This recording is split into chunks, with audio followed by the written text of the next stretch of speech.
In the upcoming series, I'll be creating a 1248 by 48 grey base plate diorama for the medieval town square and Lion Knight's castle sets. But before I start the build, I wanted to have all the minifigures ready for placement as the series progresses. This includes the attacking orcs, the defending Lion Knights, and the regular townsfolk. I've put together over 200 minifigures, which I'll show you throughout this video. First, let's start with the orcs and trolls.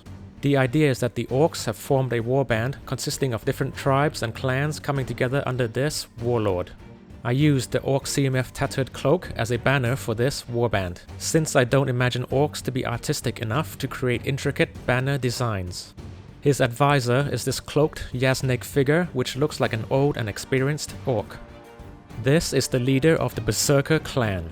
I gave him the thick armor piece to increase his size. They're basically the orcish version of Thens from the Wildling army in Game of Thrones. These orcs have the strength of 3 to 4 men. They carry the remains of their fallen foes to project terror in their enemies. The second clan is a more tribalistic clan. The print design of these Gundabad orcs is very tribal looking, so I focused on that theme for this group. Next is the Beastmaster clan. I used Raider minifigures from the Mandalorian line, since they look like orcs, and in the Mandalorian series, the alien species this figure is based on looks very orcish. But they're more like add-ons. I wouldn't center an orc army around them since they don't look mean enough. Here we have the appointed leader of a coalition of smaller tribes. It's basically a mix of hunter orcs, Mordor orcs, a few more CMF orcs, and trolls from the Ninjago universe. These goblins, large trolls, and an ogre are in charge of logistics of this warband. They handle the supplies and operate the trebuchets among other tasks. But it's not all work, these trolls do smash after their task is done. And of course, no orc army is complete without the original LEGO trolls from the fantasy era. There are 16 of them in this warband, making them the largest clan here. The total size of this warband is 72 orcs and trolls. Next, we'll have a look at the siege engines and equipments for this warband. The first build is basically a hybrid between a supply caravan and an archer's tower. It's a mix between the Kodo beasts from the Orc faction in Warcraft 3 with the war drummers riding large lizard beasts, and the Aliphants in Lord of the Rings with the archer's tower attached on top of them. The goblins steer these beasts and perform the war drums to boost morale, with archers on top to increase their effective range. If you're unfamiliar, these beasts are the dewback figures from the Mos Eisley Cantina set. The orcs have integrated bones of large beasts in the build of this platform for increased strength.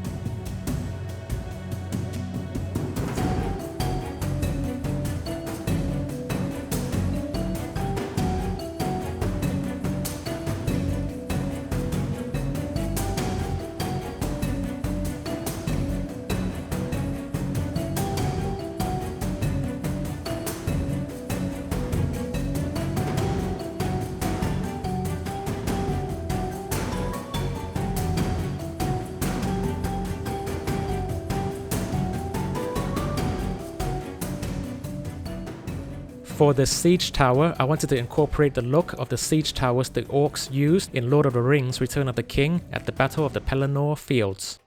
They had tattered leather paddings covering the top half of the tower to shield against archers.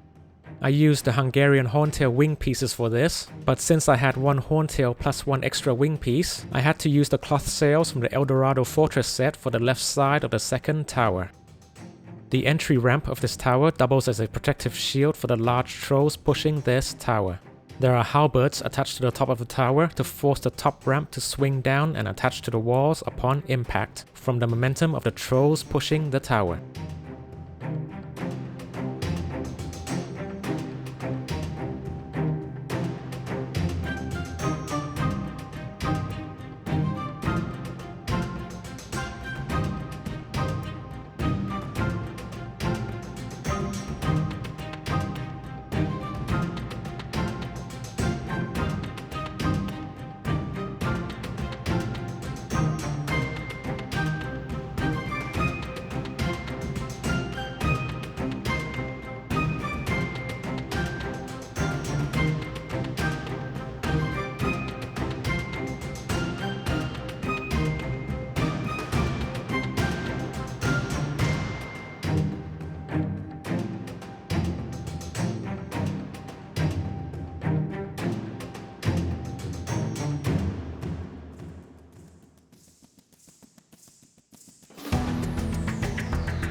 The last build is a crude type of Trebuchet. It looks more like an ordinary catapult, but since it uses gravity instead of rope tension, it is technically a Trebuchet. This is the same design as the ones the Orcs use in the Battle of the Pelennor Fields as well, with a large counterweight and a large beam up top to force stop the launching arm. Removing the Technic Axle stop pin causes it to launch.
Now, let's have a look at the Lion Knight's army. We have King Leo as the reigning monarch here. I kept his original torso and added a golden armor piece. He is accompanied by the Queen and their daughter. The King's Guard are equipped with expensive elven blades. I intentionally gave them shields with a forward-facing lion sigil to match King Leo's torso, since this sigil represents the king, whereas the side-facing lion seen everywhere else represents his kingdom and his subjects. This is the Master at Arms. I gave him the experienced combatant look since his duty is to train everyone. Next is the Earl Marshal. Both he and the Master at Arms are the King's closest advisors. Serving under the Earl Marshal is the Captain of the Guards. He is in charge of castle defenses and the day-to-day operations around the castle.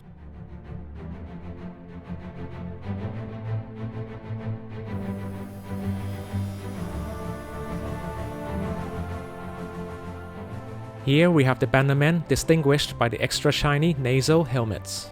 The captain commands 4 lieutenants. They are also distinguished by the shiny nasal helmets. I gave them this type of helmet instead of full face covering types, since their duty is to relay commands, therefore the ability to communicate is important.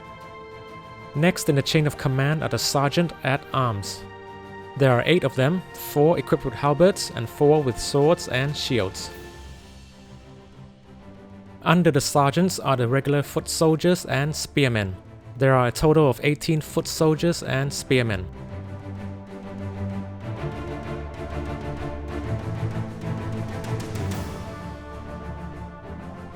Since the Lion Knights are the defenders, the main bulk of the army are archers equipped with kettle helmets. There are 27 archers, bringing the grand total of this army to 74, including the king and the King's Guard. The numbers are even, but the Orcs are meant to be stronger along with the large trolls. On the flip side, the Lion Knights have the defenders' advantage, so we will have to see how things pan out. Next, we'll have a look at an army of the Townsfolk, which is an integral part of any castle diorama. But before we have a look, there are a few final figures I will need to complete the army from the medieval town square set, which I have not yet built. I've been saving it for this video.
We have some mages here as well, but there won't be any magical stuff in this diorama. These mages are healers by trade, focused on alchemy.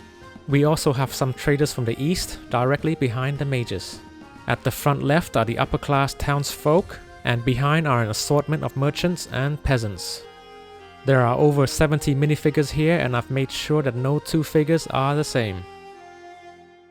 Thank you very much for watching, and I'll see you on the next one.